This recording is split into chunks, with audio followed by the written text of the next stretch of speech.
Un segundo antes, Tess estaba sirviendo café barato y tibio en una taza de cerámica descascarada. Al segundo siguiente, la ventana delantera del restaurante explotó en 1000 dientes afilados de vidrio. Tess no pensó. No hubo tiempo para pensar. Solo actuó. Agarró al anciano frágil que estaba sentado en la barra y lo arrastró con ella hasta el suelo, entre la grasa y la mugre del piso. Esa decisión, tomada sin respirar siquiera, lo cambió todo. El letrero de neón afuera del restaurante de Frankie parpadeaba con un ritmo agonizante, moribundo. Titilaba en rojo bajo la lluvia implacable de noviembre, pintando el asfalto mojado de la calle 4 con un resplandor de sangre. Adentro olía a grasa de tocino quemada, a lejía vieja y a la lana húmeda de los abrigos baratos. Tess estaba apoyada contra el mostrador trasero, con los pies palpitando de dolor. Tenía 24 años, pero las luces fluorescentes y los turnos dobles la hacían sentir 10 años mayor. Se frotó la nuca, sus dedos rozando el moño desordenado que se había hecho 10 horas atrás. 2 horas más. Solo 2 horas más y podría tomar el autobús nocturno de regreso a su apartamento diminuto, donde el radiador hacía tanto ruido que ahogaba el sonido de las sirenas afuera. El restaurante estaba casi vacío. Un camionero dormía en una mesa del rincón, con la cara hundida entre los brazos cruzados. Y luego estaba Leo. Tess no sabía su apellido. Para ella, era solo Leo. Llegaba todos los martes y jueves, exactamente a las 11 de la noche. Vestía un abrigo de tweed pesado y gastado, que 30 años atrás había sido elegante, y una gorra plana calada hasta su frente manchada por la edad. Siempre se sentaba en el tercer banco desde la izquierda, pedía un café negro y lo dejaba enfriar sin apuro. Casi nunca hablaba, pero siempre dejaba 3 billetes de $1 arrugados bajo el platillo. Esa noche, sus manos temblaban más de lo normal cuando levantó la taza. —¿Quiere que se lo caliente, Leo? —preguntó Tess, bajando la voz. El silencio del restaurante era pesado y ella no quería romperlo. El anciano levantó la mirada. Sus ojos eran de un azul pálido y turbio, bordeados de rojo. Se veía cansado, no del cansancio de una mala noche, sino de un agotamiento profundo que se le había metido hasta los huesos. —No, gracias, querida —dijo con voz rasposa, gruesa como grava, con un acento apenas perceptible. —Así está bien. Tess asintió y tomó un trapo para limpiar el mostrador, que ya estaba limpio. Entonces escuchó el chillido de las llantas antes de ver el auto. Fue un sonido violento, cortante, que atravesó el rumor constante de la lluvia. Neumáticos derrapando, frenando con fuerza justo frente a la puerta del restaurante. Tess levantó la vista. Una camioneta negra se detuvo bruscamente junto a la acera. Las puertas traseras se abrieron de golpe. 2 hombres bajaron a la vereda. Vestían ropa oscura y botas pesadas. Pero lo que le heló la sangre a Tess fueron sus rostros, pasamontañas negros. Y en sus manos, formas largas y oscuras que reflejaban el brillo rojizo del neón. Todo pareció ir en cámara lenta. El tic-tac del reloj sobre la puerta de la cocina se estiró hasta el infinito. El primer hombre levantó una escopeta. Ni siquiera se molestó en entrar. Apuntó directo a través del vidrio, hacia el tercer banco desde la izquierda. Tess no tomó una decisión consciente. No hubo un monólogo heroico. Solo hubo pánico puro, animal. Se lanzó sobre el mostrador. Sus costillas golpearon contra el borde duro, sacándole el aire de un tirón. Pero no se detuvo. Agarró el abrigo de tweed de Leo con las 2 manos y tiró de él hacia atrás con toda la fuerza que le quedaba en su cuerpo agotado. El mundo estalló. El sonido fue ensordecedor, una fuerza física que la golpeó en el pecho. La enorme ventana de vidrio no solo se rompió, se pulverizó. Una ola de esquirlas, lluvia fría y madera astillada cayó sobre el restaurante. Tess cayó al suelo con fuerza, el hombro absorbiendo el impacto contra el linóleo agrietado. Arrastró a Leo con ella, cubriendo el cuerpo frágil del anciano con el suyo. ¡Bum! Un segundo disparo atravesó el local. Las tazas de café en el estante trasero estallaron, lanzando líquido caliente y astillas afiladas de cerámica sobre la espalda de Tess. Ella cerró los ojos con fuerza, hundiendo la cara en el cuello del abrigo de Leo, con el sabor del polvo y del azufre en la boca. No podía respirar. El aire estaba espeso con el humo ácido de la pólvora y el yeso pulverizado. ¡Boom! La caja registradora explotó, lanzando monedas por todo el salón como metralla. Y luego, silencio. El zumbido en los oídos de Tess era agudo y penetrante. Debajo de ese zumbido, alcanzó a oír el chirrido frenético de las llantas mientras la camioneta se alejaba en la noche, el motor rugiendo hasta desaparecer en la distancia. Tess no se movió. No podía. Sus manos seguían aferradas al abrigo de Leo, los nudillos blancos de tanto apretar. Esperó el dolor. Esperó sentir un agujero en la espalda, esperó el calor de la sangre. Niña, croó una voz debajo de ella. Tess jadeó, abriendo los ojos de golpe. Se apoyó sobre los codos, haciendo una mueca de dolor cuando el vidrio crujió bajo sus antebrazos. Leo la miraba desde abajo. Su gorra había caído, dejando al descubierto una corona rala de cabello blanco. Estaba cubierto de polvo, pero no tenía ni una gota de sangre. Sus ojos azules y turbios estaban ahora completamente claros, penetrantes, sin rastro de pánico. Era una mirada inquietante para un hombre al que le acababan de disparar. ¿Te dieron?, preguntó, con voz firme. Tess se palpó el cuerpo frenéticamente, con las manos temblando con violencia. Yo. No creo. Dios mío. Dios mío. Respira, ordenó Leo con suavidad. No era una petición. Era una orden, dicha por un hombre acostumbrado a que le obedecieran. Las sirenas gemían a lo lejos, cortando a través del zumbido en sus oídos. Leo se incorporó, sacudiéndose el vidrio del regazo con una calma casi displicente. Miró el restaurante destrozado, y luego miró a Tess. Extendió su mano temblorosa y le tocó la mejilla, limpiándole una mancha de hollín. No deberías haber hecho eso, Tess, murmuró, leyendo su gafete. Pero no lo voy a olvidar. Antes de que los patrulleros doblaran la esquina, sus luces rojas y azules girando frenéticas sobre el ladrillo mojado de los edificios de enfrente, el anciano ya había desaparecido. Se escabulló por la puerta trasera, cerca de la cocina, esfumándose en el callejón como un fantasma, dejando a Tess de rodillas entre los escombros, temblando en medio del olor a café derramado y pólvora quemada. Tess no durmió esa noche. Se quedó sentada al borde de su colchón desvencijado, envuelta en una manta desgastada, con la mirada perdida en la mancha de humedad del techo. Cada vez que cerraba los ojos, la ventana volvía a estallar. Sentía el impacto otra vez. Saboreaba el azufre otra vez. La policía la había retenido en el restaurante durante 3 horas. Le hicieron las mismas preguntas una y otra vez. Conocía a los tiradores. Les vio la cara. ¿Quién era el anciano? Ella les dijo la verdad. Vio máscaras. Vio escopetas. El anciano era solo un cliente habitual que dejaba propina en monedas. Los detectives se miraron entre ellos con ojos cansados y cínicos, garabatearon algo en sus libretas y le dijeron que se fuera a casa.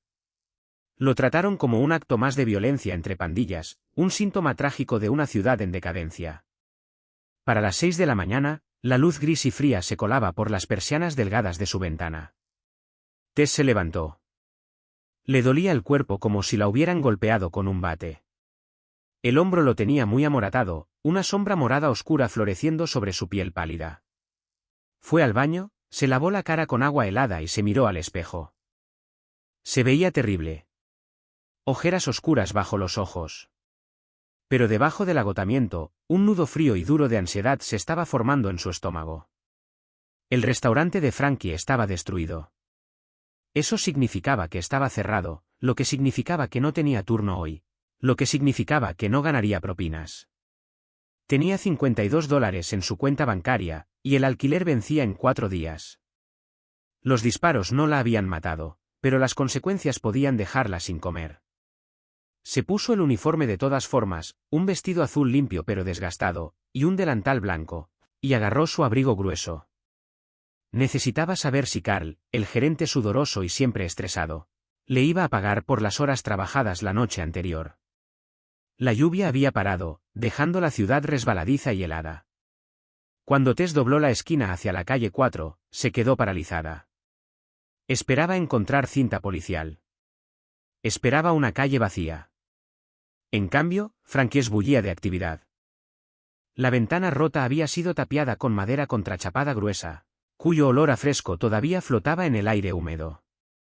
El letrero de neón estaba apagado, pero las luces del interior brillaban con fuerza. Tess empujó la pesada puerta de vidrio, la campanilla familiar sonando sobre su cabeza.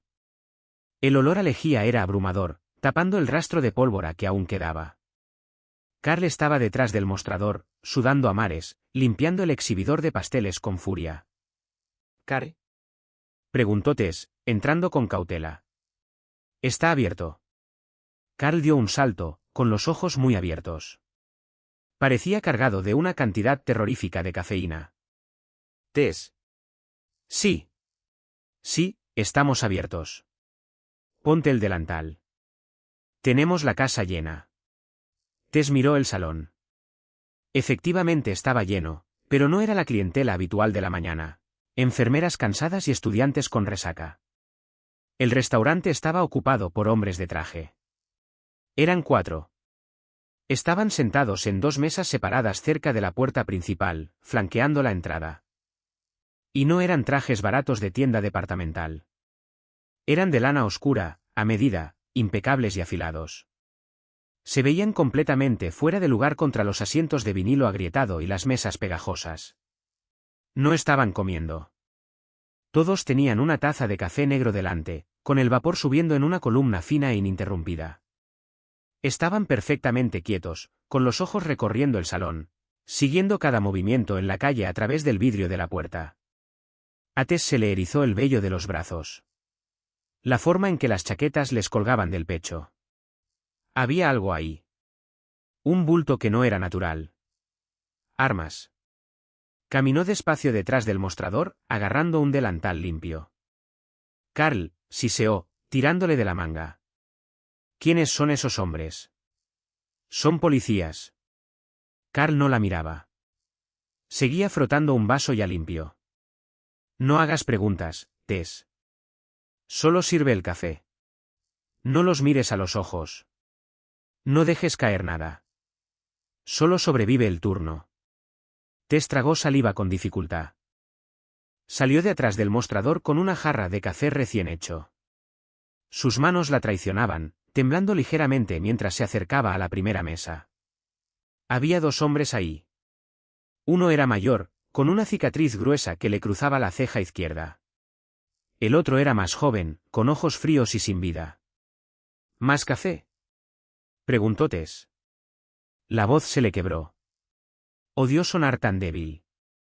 Era una chica de ciudad, acostumbrada a los tipos rudos. Pero estos hombres no proyectaban rudeza. Proyectaban violencia casual, profesional. El hombre mayor levantó la vista hacia ella. Su mirada se posó en el gafete. Tess. Su expresión se suavizó, apenas, en una fracción microscópica. No, gracias, muñeca, dijo, con una voz sorprendentemente educada.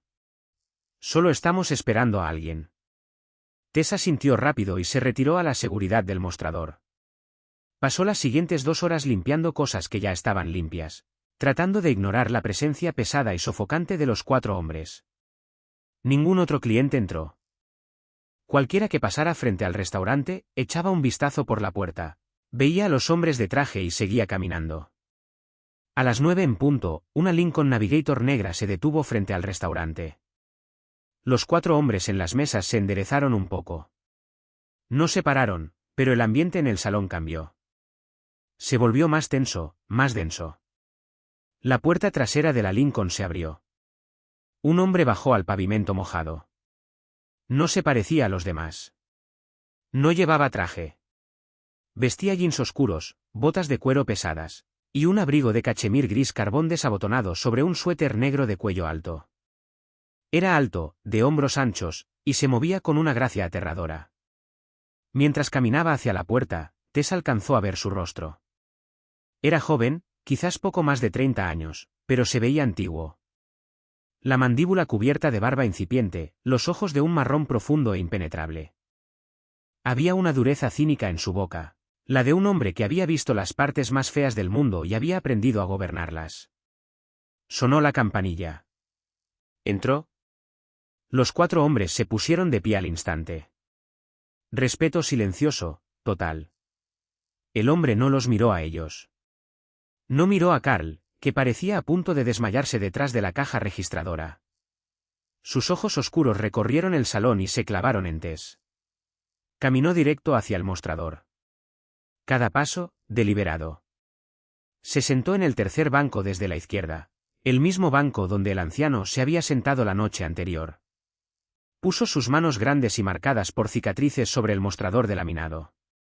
Miró a Tess, con una mirada pesada, penetrante. «Café negro», dijo. Su voz era un barítono grave y resonante que le mandó un escalofrío extraño por la columna a Tess. «Por favor». Tess no se movió por 3 segundos completos. Su cerebro le gritaba que corriera por la puerta trasera y no parara hasta cruzar la frontera del estado. Pero la pobreza cría una parálisis terca. Necesitaba ese trabajo. Con movimientos torpes y mecánicos, tomó la taza, la puso frente a él y la llenó de café negro. Unas gotas se derramaron sobre el mostrador.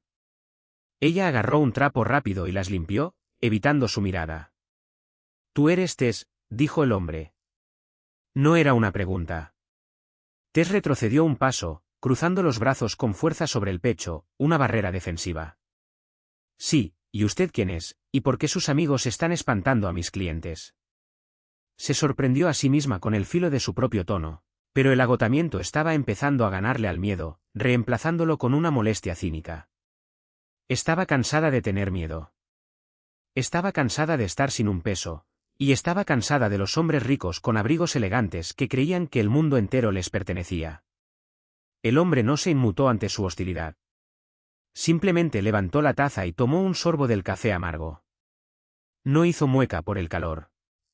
«Me llamo Gabriel», dijo en voz baja. «Gabriel Rossi. Los hombres de la puerta no son mis amigos. Son mis empleados. Y están aquí para asegurarse de que nadie cruce esa puerta a terminar el trabajo que empezaron anoche». Tess sintió como la sangre se le iba del rostro. Rossi.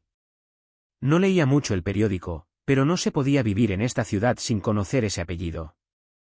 La familia Rossi era dueña de los muelles, de la mitad de los sindicatos, y de los políticos que fingían no saberlo.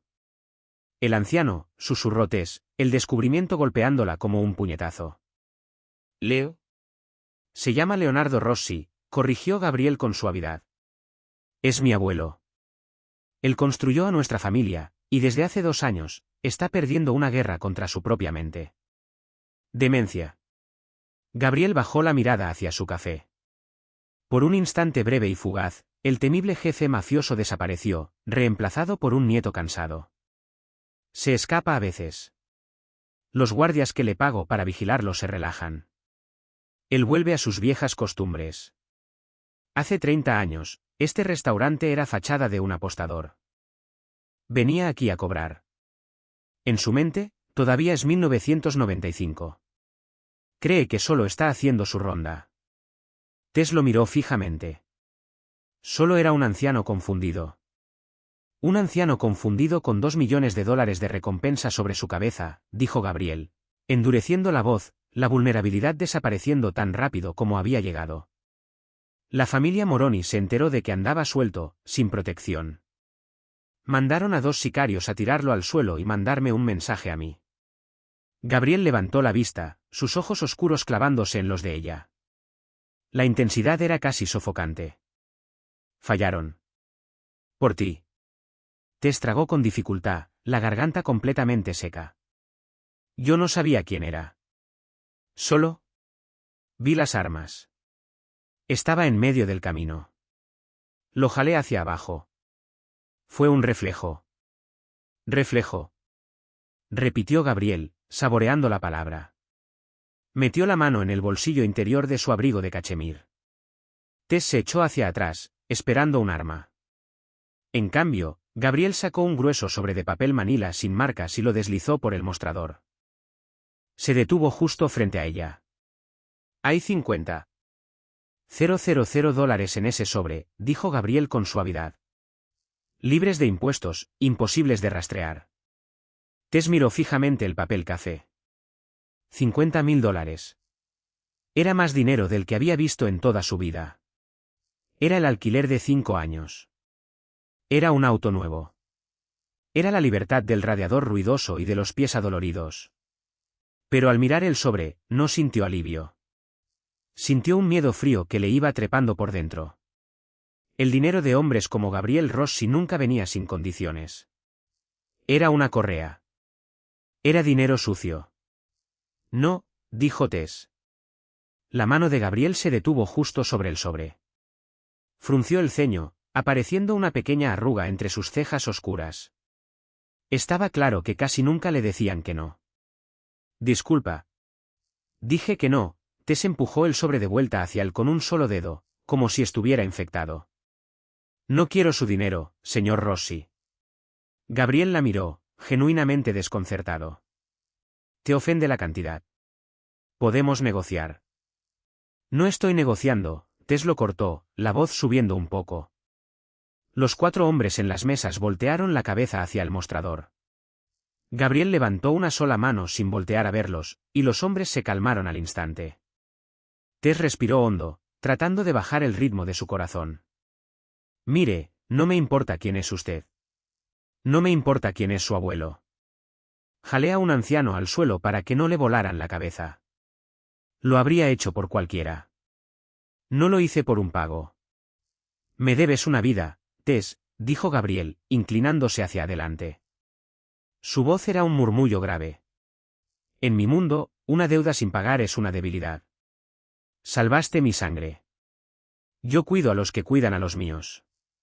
Pues en mi mundo, la gente trabaja por su dinero, le respondió Tess, apoyando las manos en el mostrador, igualando su postura. No quiero una deuda con la mafia. No quiero un blanco en la espalda. Quiero servir café malo, cobrar mis propinas miserables e irme a casa en paz a mi apartamento de mala muerte. Así que agarre su sobre, agarre a sus matones bien trajeados, y salga de mi restaurante. El silencio se extendió entre ellos, pesado, denso, peligroso. Carl gimoteó suavemente desde la puerta de la cocina. Gabriel la miró. La miró de verdad. Se fijó en el uniforme desgastado, en el hombro amoratado que se asomaba bajo el cuello, en las ojeras de cansancio, y en el orgullo feroz e inquebrantable que irradiaba desde su pequeña figura. Poco a poco, la comisura de su boca se curvó hacia arriba. No era una sonrisa completa, pero era un reconocimiento. Recogió el sobre y lo guardó de nuevo en su abrigo. Eres una mujer orgullosa, Tess Morgan. Soy una mujer cansada, lo corrigió ella, sin rodeos. Gabriel se levantó. Se abotonó el abrigo. Dejó caer un billete de $100 sobre el mostrador para pagar el café. Muy bien. Quédate con tu paz. Se dio la vuelta y caminó hacia la puerta. Tess soltó el aire que no sabía que estaba conteniendo. Las piernas le temblaban. Se había terminado. Pero cuando Gabriel llegó a la puerta, se detuvo. Miró hacia atrás por encima del hombro. Pero mis hombres se quedan, dijo Gabriel. ¿Qué? No, protestó Tess, rodeando el mostrador. No puede hacer eso. Va a arruinar el negocio. Los Moroni saben que lo salvaste, dijo Gabriel, la voz despojada de toda calidez, dejando solo una realidad fría y pragmática. Te vieron la cara. A sus ojos, tomaste partido. Van a volver, y esta vez no van a apuntar solo al anciano. Abrió la puerta, dejando entrar una ráfaga de aire frío y húmedo. Se quedan, repitió Gabriel, mirándola directo a los ojos. Hasta que sepa que estás a salvo. ¿Te guste o no? La puerta se cerró de golpe. Sonó la campanilla. Gabriel subió a la Lincoln y se fue. Tess se quedó parada en medio del restaurante. Miró a los 4 hombres en las mesas. Ellos la miraron de vuelta, con expresiones completamente vacías. Estaba a salvo, y estaba completa, absolutamente atrapada. Para el tercer día, el restaurante olía menos a café quemado y más a colonia cara y aceite de armas. Tess limpiaba el mostrador por 12ª vez en una hora. El laminado ya estaba opaco de tanta lejía. Mantenía la vista baja, pero podía sentir el peso de la presencia de esos hombres. Los 4 se habían asentado en una rutina implacable y sombría. Rotaban turnos de a dos, pero el efecto era idéntico. Se sentaban en las mesas del frente. Bebían café negro. Vigilaban la calle. El más joven, un tipo corpulento con la nariz rota que se presentó solo como Dominique, se pasaba el tiempo llenando crucigramas con lapicera. El mayor, el de la ceja cicatrizada, Víctor, se quedaba mirando fijamente el parche de madera contrachapada en la ventana, tan quieto como una gárgola. Eran educados. Nunca la molestaban. Siempre dejaban $5 de propina por un café de 2. Pero su educación no le pagaba el alquiler. Los clientes de siempre habían desaparecido. El camionero que solía dormir en el rincón echó un vistazo por el vidrio el miércoles, vio la mirada muerta de Víctor, y siguió caminando. Las enfermeras del barrio dejaron de venir a desayunar después de su turno nocturno. Para el jueves por la tarde, el restaurante era prácticamente un pueblo fantasma. El frasco de propinas de Tess tenía exactamente 4 billetes arrugados de $1 y un puñado de monedas, sin brillo. Hacía las cuentas en su cabeza mientras limpiaba a ciegas el exhibidor de pasteles. El alquiler eran 400. La luz, 42. Tenía 52 en su cuenta. Su sueldo no se acreditaría hasta el viernes siguiente, y aún así, sin propinas, no le alcanzaría. Un pánico frío y conocido empezó a arañarle el estómago. La pobreza era un reloj ruidoso que no dejaba de sonar, y a ella se le acababa el tiempo. Tess.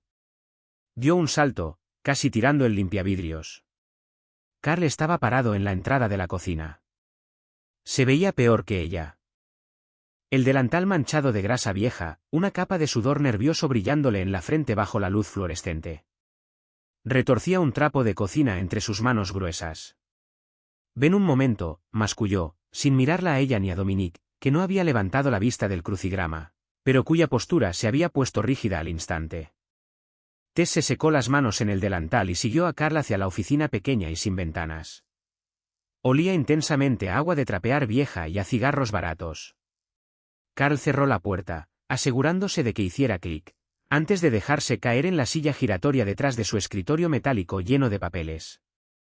Carl, si es por las botellas de ketchup, ya las llené. No es el ketchup, lo interrumpió Carl, con la voz tensa, como un jadeo. Se frotó la cara con las 2 manos. Me estoy desangrando aquí, Tess. ¿Viste la caja? Hicimos $40 en ventas hoy. 40. No puedo pagar la luz, mucho menos las parrillas. Tess sintió que el piso se le inclinaba bajo los pies. Es solo una semana lenta. Es la lluvia. No es la lluvia, Carl hizo un gesto vago hacia el frente del restaurante. Es el músculo sentado en mis mesas. La gente está aterrada. Todo el barrio sabe lo que pasó la otra noche. Saben para quién trabajan esos tipos. Están esperando otro tiroteo, y no van a comprar un desayuno mientras esperan. Gabriel dijo que se irían cuando fuera seguro, dijo Tess, aunque las palabras le supieron a vacío en su propia boca. No me importa lo que dijo Gabriel Rossi, siseó Carl, dando un golpe en el escritorio antes de asustarse por su propio volumen. Bajó la voz a un susurro. Tengo una hipoteca, Tess. Tengo hijos.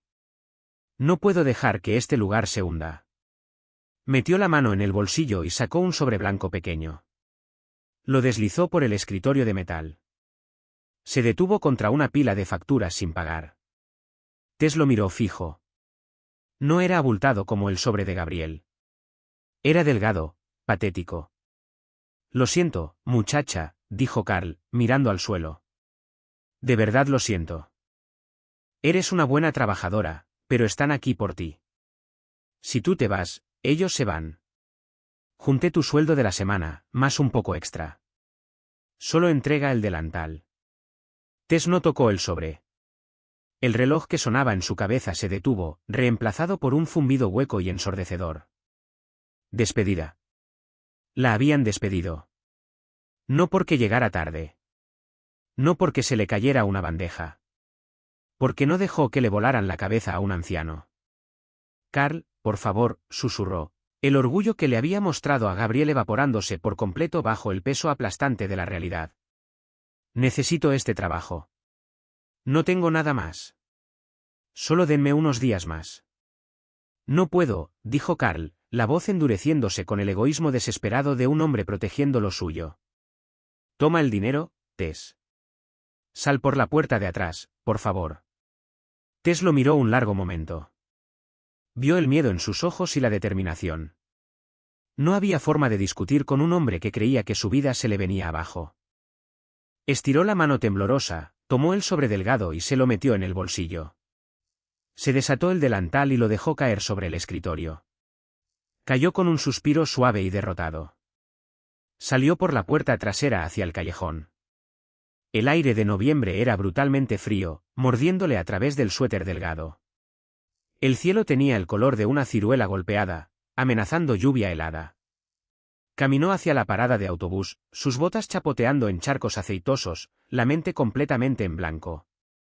Alcanzó a caminar exactamente una cuadra antes de que una Lincoln Navigator negra saliera del tráfico y se detuviera junto a la vereda, bloqueándole el paso. La ventana trasera bajó con un zumbido electrónico suave. Gabriel Rossi estaba sentado atrás. No llevaba el abrigo hoy, solo un traje gris carbón hecho a medida que le sentaba perfecto en los hombros anchos. El interior gris apagado de la camioneta de lujo lo hacía ver como un fantasma. Todo ángulos filosos y ojos oscuros y calculadores. Sube, dijo. Tess se detuvo en la vereda mojada. Se abrazó a sí misma, temblando cuando una ráfaga de viento sopló por la avenida. Lo fulminó con la mirada. Váyase al diablo. Intentó rodear la camioneta, pero la puerta del acompañante se abrió. Víctor, el guardia mayor del restaurante, bajó. No fue por su abrigo, no hizo ningún movimiento amenazante, pero se plantó directo en su camino. Un muro inamovible de músculo y lana.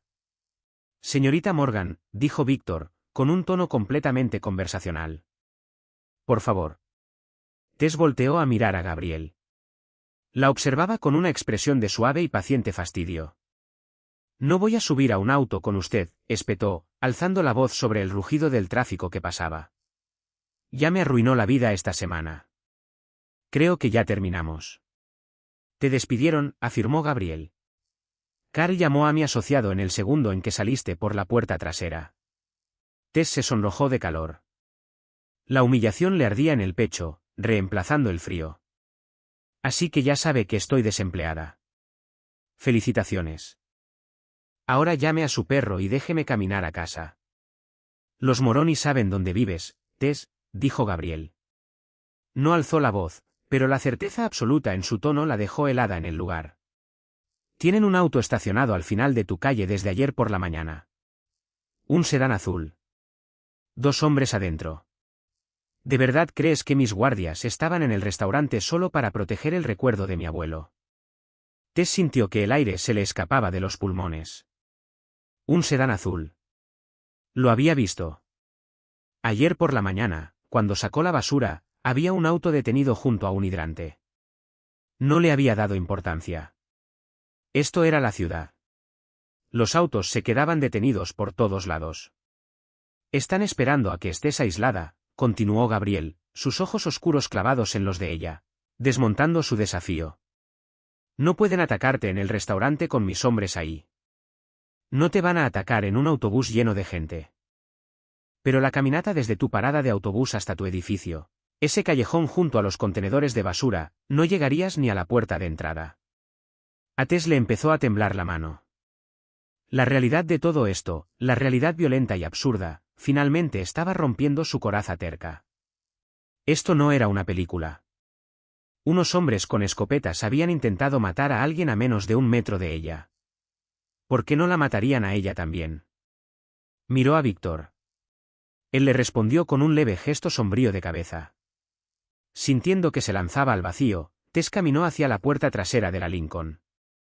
La abrió y subió.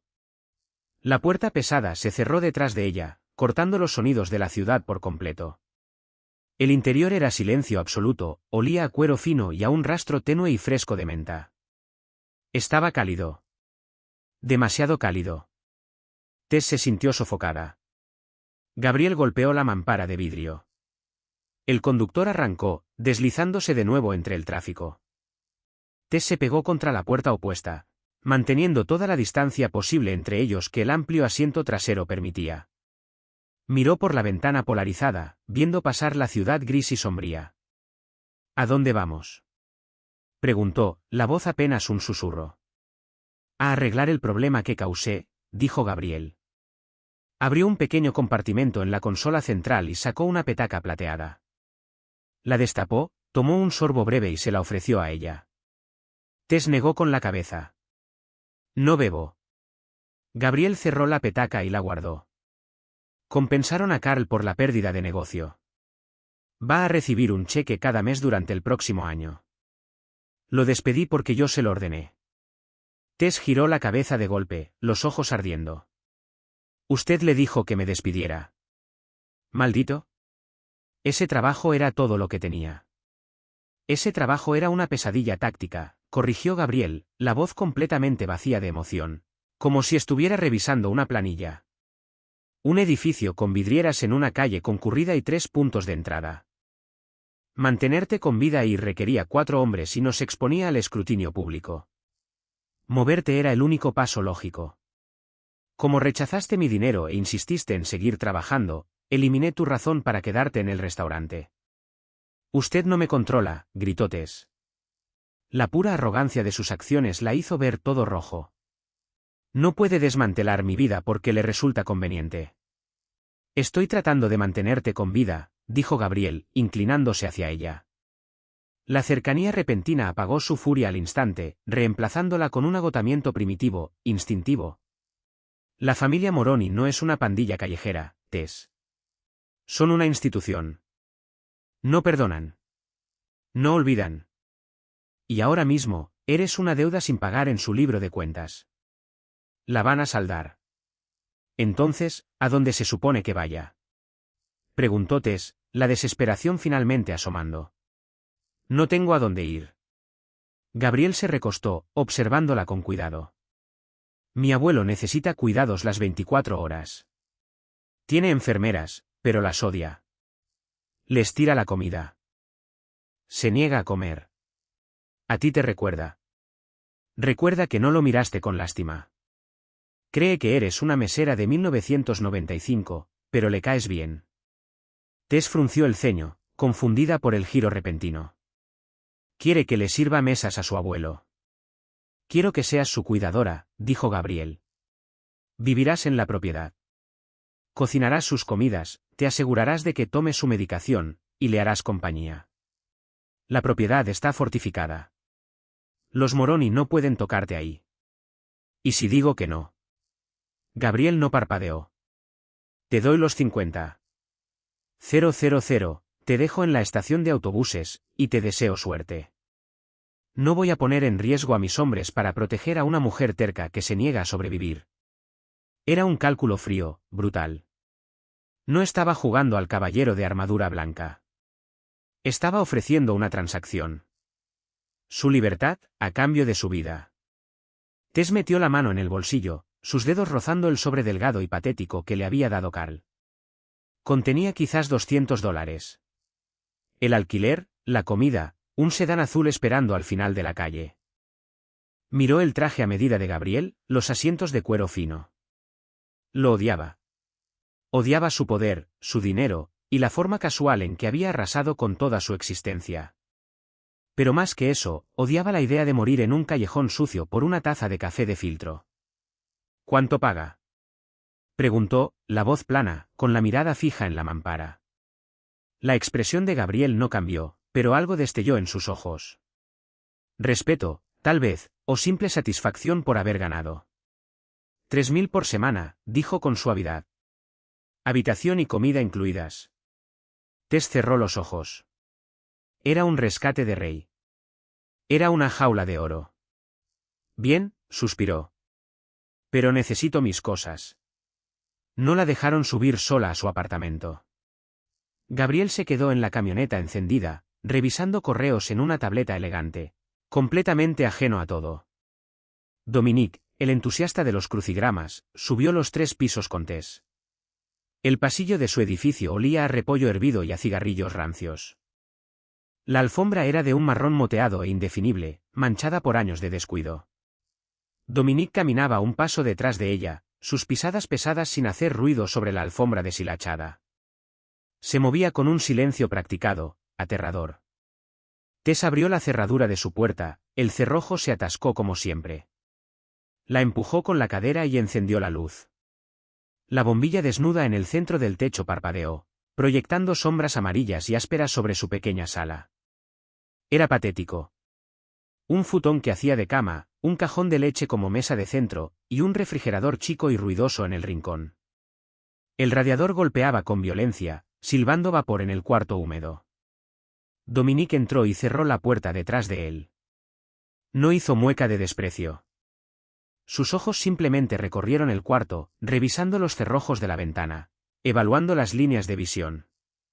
Trataba su pobreza con la misma indiferencia profesional con que había tratado el restaurante. «Tiene 10 minutos, señorita Morgan», dijo Dominique en voz baja, parado inmóvil junto a la puerta. «Lleve solo lo que necesita. Nosotros nos encargamos del resto». Tess no discutió. Sacó una bolsa de lona desgastada de debajo del futón. Empacó de manera mecánica. 7 pares de ropa interior, 5 pares de medias, sus 2 pares de jeans, un puñado de suéteres baratos, su cepillo de dientes. Se detuvo frente a la pequeña mesa de noche, mirando la única fotografía que había en el apartamento. Era ella y su madre, tomada 10 años atrás en un carnaval barato. Su madre se veía cansada, enferma, pero sonriente. Tess dudó, su pulgar rozando el marco de plástico barato, dejarla ahí se sintió como cortar un ancla. Pero la propiedad de los Rossi no era un hogar. Era un búnker. Llevar un pedazo de su vida real a ese mundo se sentía peligroso, como una infección. Dejó la foto boca abajo sobre la mesa de noche. Cerró la cremallera de la bolsa. Pesaba poco. 24 años de vida, y apenas pesaba 4 kilos. «¿Lista?», dijo, la voz sin ninguna emoción. El viaje hasta la propiedad tomó 40 minutos, saliendo del centro denso y asfixiante de la ciudad hacia los suburbios boscosos de North Shore. Las calles se ensanchaban, las casas se hacían más grandes, escondidas detrás de rejas de hierro y setos altos. Cuando la Lincoln finalmente se desvió de la ruta principal, no llegó a una mansión. Llegó a una fortaleza. Una reja de hierro de casi 4 metros de alto bloqueaba un camino de entrada amplio. Flanqueando la reja había pilares gruesos de piedra, coronados no con leones decorativos sino con cámaras de seguridad discretas y de alta resolución. 2 hombres con chalecos tácticos pesados estaban parados dentro de la garita. Reconocieron la Lincoln y las rejas pesadas se abrieron suavemente. La propiedad de los Rossi era inmensa, una mansión enorme de piedra oscura y pizarra. Se parecía menos a un hogar y más a una fortaleza construida para resistir un asedio. Los jardines estaban impecablemente cuidados, pero no había flores, ni fuentes decorativas, solo líneas de visión amplias y despejadas y robles antiguos y pesados. La camioneta se detuvo frente a las puertas dobles de roble macizo. Gabriel bajó primero, ajustándose la chaqueta del traje. Tess lo siguió, aferrando la bolsa de lona barata contra el pecho como un escudo. «Dominique te llevará a tu habitación», dijo Gabriel, sin mirar atrás mientras subía los amplios escalones de piedra. «Lavaré. Cámbiate de ropa. Te espero en la cocina en 30 minutos para preparar el almuerzo de mi abuelo». Entró por las puertas pesadas, que se cerraron detrás de él con un eco final.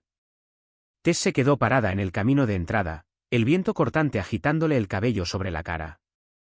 Se sintió increíblemente pequeña. «Por aquí, señorita Morgan», indicó Dominique, señalando con suavidad hacia una entrada lateral. Su habitación estaba en el primer piso, al final de un pasillo largo y con alfombra gruesa. Era más grande que todo su apartamento. La cama era un enorme armazón de roble con dosel y sábanas oscuras y pesadas. Había un baño privado equipado con jabones que olían a madera de sándalo y a dinero. Era hermoso. Era aterrador. Tess lanzó la bolsa de lona sobre un sillón de terciopelo. No desempacó. Entró al baño, se salpicó agua fría en la cara y se miró al espejo. Se veía pálida, los ojos muy abiertos, atormentados. «Estás ganando 3.000 por semana», le susurró a su reflejo, tratando de forzar a la parte cínica y práctica de su cerebro a tomar el control. «Solo cocina la comida. Mantén la cabeza baja. No mires las armas. 30 minutos después, se abrió paso por los pasillos laberínticos hasta la cocina. Era una maravilla de nivel comercial, acero inoxidable brillante, mármol reluciente y ollas de cobre. Olía levemente a romero y a ajo. Gabriel estaba sentado en una gran isla de carnicero, con una laptop abierta frente a él. Tecleaba rápido, con el ceño fruncido. No levantó la vista cuando ella entró. Antes de que Tess pudiera preguntar qué debía cocinar, un sonido lento y arrastrado resonó desde el pasillo contiguo. Leo entró. Ya no llevaba el abrigo de tuit pesado. Vestía pantalones de lino sueltos y cómodos, y un cardigan grueso tejido a mano. Se veía más pequeño de lo que se había visto en el restaurante, frágil y un poco perdido. Sus ojos azules y turbios recorrieron la enorme cocina, pasando por Gabriel por completo, hasta fijarse en Tess. Una sonrisa amplia y luminosa se abrió paso en su rostro curtido. Croó Leo, la voz ronca llena de un alivio genuino. Ahí estás, querida. Empezaba a preocuparme. Carl te hace trabajar demasiado. Me guardaste un pedazo de la tarta de cereza. Tess se quedó helada. Miró a Gabriel, esperando que corrigiera al anciano. Pero Gabriel había dejado de teclear. Miraba a su abuelo, una tristeza profunda y pesada suavizando por un momento las líneas duras de su rostro. Miró a Tess y le dio un asentimiento único, casi imperceptible. Sigue la corriente. Tess se tragó el nudo en la garganta. Se limpió las manos en el delantal blanco limpio que alguien le había dejado en el mostrador. Dio un paso adelante, dejando atrás la realidad aterradora del jefe mafioso y los sicarios, y volvió a deslizarse en el único papel que sabía interpretar. Lo siento, Leo, dijo Tess, forzando una sonrisa cálida y firme. Se nos acabó la de cereza, pero te puedo hacer un sándwich de queso derretido buenísimo si tienes un minuto para sentarte. Leo se rió, un sonido seco y quebradizo. Se acercó a la isla y se subió con cuidado a un banco de madera pesada. Un sándwich de queso derretido servirá perfectamente, Tess. Y quizás una taza de ese café negro tan horrible. Marchando, dijo Tess. Se dio vuelta hacia la enorme y intimidante cocina, tomando un sartén. Al darle la espalda, sintió los ojos de Gabriel sobre ella, pesados, evaluándola. Ya no era solo una mesera en un restaurante grasiento. Estaba cocinando para el abuelo del diablo, en las profundidades de la fortaleza, y las rejas de hierro se habían cerrado firmemente detrás de ella. Noviembre se fundió en diciembre, y la enorme propiedad de piedra se convirtió en todo el universo de Tess. El ritmo de sus días era extraño, una mezcla desconcertante de rutina doméstica y violencia no dicha. Se levantaba a las 6. Le hacía avena con almendras a Leo. Le organizaba las pastillas, azules para la presión, blancas para la memoria, amarillas para las articulaciones. Aprendió a sacarlo de sus momentos más oscuros, cuando la demencia lo arrastraba a terrores paranoicos sobre jefes rivales de los años 70. Jugaba interminables partidas de gin rummy con él, perdiendo a propósito por unos pocos puntos para mantenerlo interesado. Estaba ganando $3.000 a la semana para ser una nieta para un fantasma. La casa misma era un personaje silencioso en su rutina. Estaba llena de personal, pero profundamente vacía. Hombres como Dominique y Víctor se movían por los pasillos con la eficiencia silenciosa de tiburones, sus chaquetas siempre ligeramente abultadas en la cadera. Un equipo de empleadas domésticas llegaba al amanecer y desaparecía al mediodía, sin hacer nunca contacto visual, sin hablar nunca por encima de un susurro. Y luego estaba Gabriel. Era una sombra que caía sobre la casa a intervalos irregulares. A veces se iba 3 días seguidos, dejando una energía tensa y zumbante en los guardias. Otras veces se sentaba a la cabecera de la enorme mesa de comedor de caoba, comiendo las cenas simples que Tess cocinaba, pollo asado, pasta al horno, pastel de carne, mientras leía informes legales y manifiestos de envío. Apenas hablaban. Sus intercambios eran transaccionales, un gesto de agradecimiento por el café, una pregunta breve sobre el estado de ánimo de Leo. Pero Tess lo sorprendía observándola. No era la mirada libidinosa de un hombre viendo a una empleada. Era la evaluación clínica y pesada de un depredador tratando de entender a una nueva especie en su territorio. Ya no se estremecía por eso. El terror inicial hacia el jefe mafioso se había ido apagando, reemplazado por una familiaridad cínica. Se ponía los pantalones de a una pierna a la vez, igual que el cocinero del turno de la mañana en el restaurante de Frankie. Solo que él ordenaba asesinatos antes de su expreso o matutino. Un martes por la tarde, cayó la primera nevada real de la temporada, cubriendo de blanco las cámaras de seguridad del muro perimetral. Tess estaba en la cocina, fregando una sartén de hierro fundido en el fregadero profundo de granja. Leo se había ido a dormir una hora antes. La casa estaba en silencio absoluto. Las puertas pesadas de roble de la cocina se abrieron. Entró Gabriel. Se veía agotado. Las líneas afiladas de su traje estaban arrugadas, la corbata floja, y sus nudillos estaban amoratados, la piel abierta y manchada de sangre seca. Caminó directo hacia el mueble de licores, se sirvió 2 dedos de líquido ámbar en un vaso pesado de cristal, y se lo tomó de un solo trago. Tess siguió fregando. No preguntó. En esa casa no se preguntaba por la sangre. Gabriel se apoyó pesadamente contra la isla de mármol, mirándole la espalda. Comió bien hoy, dijo Tess, sin voltearse. 2 platos de guiso. Pensó que yo era su hermana, Rosa, por unos 20 minutos. Hablamos de una panadería en la pequeña Italia. Después volvió en sí. Se quedó mirando la nieve un rato. Gracias. Las palabras salieron quedas, pesadas, con un cansancio que le llegaba hasta los huesos. Tess por fin cerró el grifo. Se secó las manos con un paño y lo miró. Se estaba masajeando las sienes, los ojos oscuros ensombrecidos. Se veía completamente despojado del aura aterradora que proyectaba al mundo.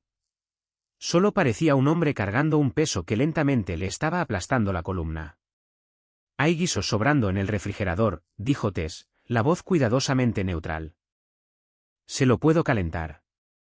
Tarda 2 minutos. Gabriel bajó la mano y la miró. Te pago para alimentar a mi abuelo, Tess. No a mí. Le pagan para mantenerlo con vida, contó ella, tirando el paño sobre el mostrador.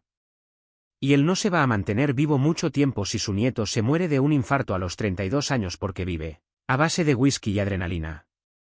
Siéntese. Fue una orden. Un comando de una mesera a un rey. Gabriel la miró fijamente, el silencio estirándose tenso. Después, una sonrisa lenta y cansada le tocó la comisura de la boca. Sacó un banco y se sentó. Tess calentó el guiso. Puso el plato humeante frente a él, deslizando una cuchara de plata pesada al lado. No se sentó con él. Se apoyó en el mostrador de enfrente, con los brazos cruzados, manteniendo la distancia. Gabriel comió al principio de forma mecánica, después con una intensidad hambrienta y repentina. Cuando terminó, apartó el plato. Los hombres que dispararon en el restaurante, dijo Gabriel, mirando el plato vacío. Ya no van a ser un problema. Tess sintió un escalofrío frío en la nuca. Miró sus nudillos amoratados y ensangrentados. Entendió exactamente lo que quería decir.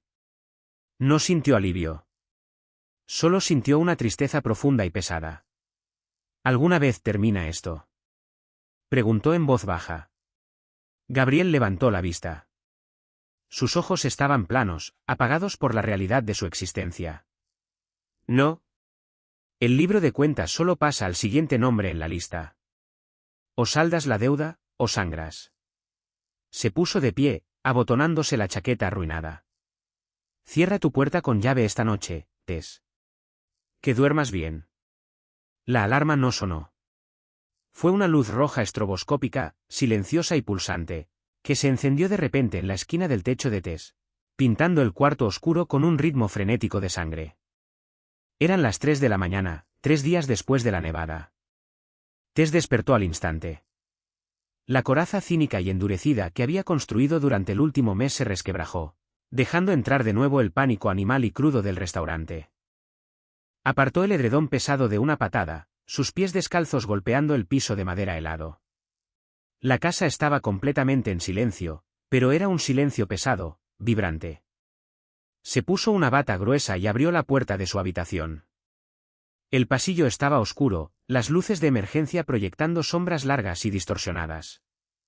Una mano pesada le tapó la boca antes de que pudiera gritar. Silencio, siseó Dominique en su oído. Olía a aceite de armas y a sudor frío. Retiró la mano, pero mantuvo un agarre firme en su brazo. En la otra mano, una subametralladora con silenciador brillaba opaca en la luz roja estroboscópica. Perímetro violado. Muro sur. Tenemos hostiles en la propiedad. Muévete. Leo. Jadeó Tess, el corazón golpeándole contra las costillas como un pájaro atrapado. Víctor lo está llevando al cuarto seguro, dijo Dominique, arrastrándola por el pasillo hacia la escalera central. Mis órdenes son llevarte ahí. No hables. No dejes de moverte. Llegaron a lo alto de la escalera. El enorme vestíbulo abajo estaba sumido en la oscuridad. De repente, las pesadas puertas de roble delanteras se sacudieron. Un estruendo ensordecedor y astillado retumbó por el espacio cavernoso cuando un ariete golpeó la madera reforzada. La madera resistió, pero las bisagras crujieron con violencia. Escalera trasera. Gruñó Dominique, girando bruscamente. Corrieron por un pasillo estrecho de servicio, atravesando la lavandería industrial. A Tess le ardían los pulmones. La propiedad, normalmente tan extensa y vacía, de pronto se sentía como una jaula que se encogía. Pop, pop, pop, pop. El sonido amortiguado de disparos con silenciador resonó desde el ala este. La pelea estaba dentro de la casa. Dominique la empujó detrás de un pilar de piedra pesado en el pasillo del sótano. Levantó el arma, apuntando por el pasillo oscuro. Espera aquí. No te muevas hasta que vuelva por ti. No esperó a que ella asintiera. Desapareció en la penumbra. Tess se acurrucó contra la piedra fría, apretando las rodillas contra el pecho. Cerró los ojos con fuerza. No se suponía que estuviera aquí. Era una mesera. Se suponía que su preocupación fuera el alquiler atrasado y los clientes maleducados. No esperara que le rozara una bala perdida en medio de una guerra de mafias. Los minutos se estiraron en una eternidad agonizante.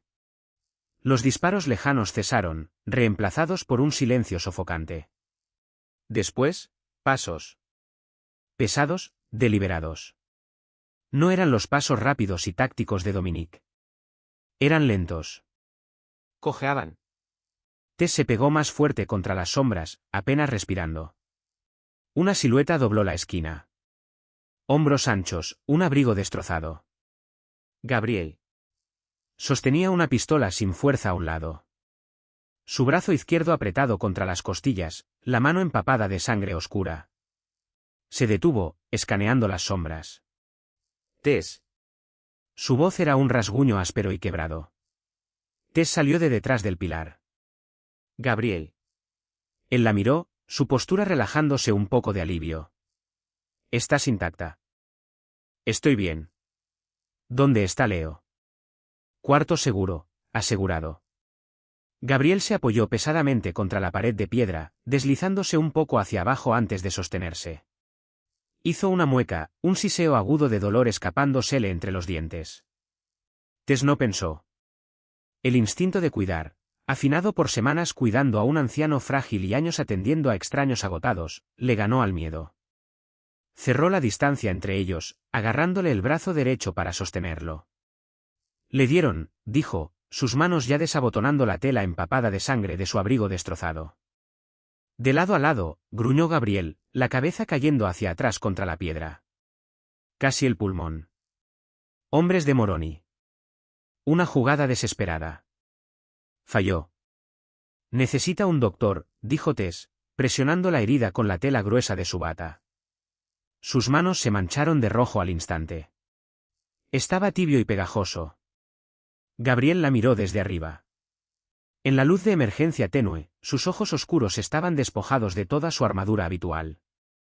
No había arrogancia, ni cálculo, solo un hombre desangrándose en un sótano. El médico ya viene, susurró Gabriel.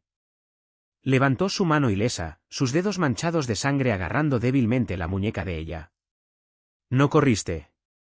¿A dónde iría, Gabriel? Preguntó Tess, una risa amarga y cínica escapándole de los labios. Usted compró mi mundo.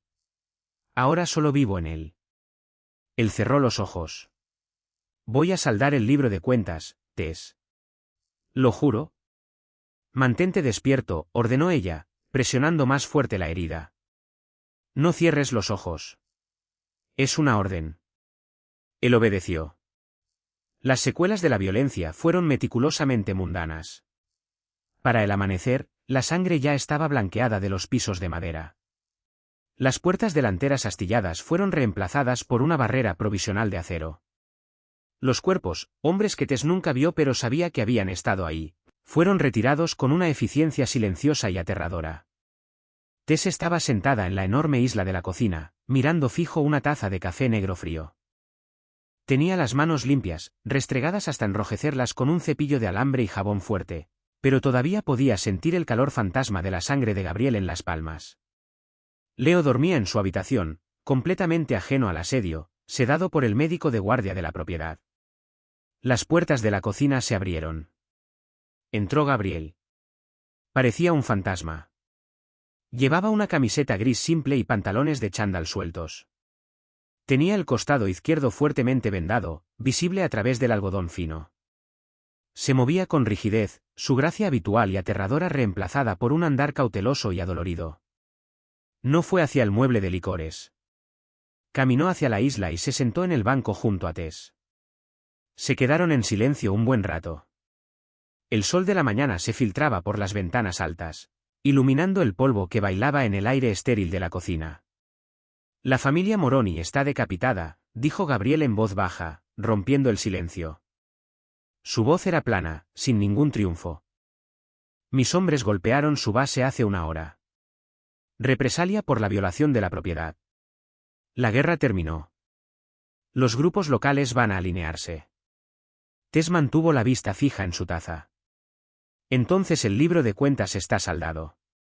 Lo está. Gabriel se movió un poco, haciendo una mueca. Puso un familiar sobre grueso de papel manila sobre la tabla de carnicero, entre los dos.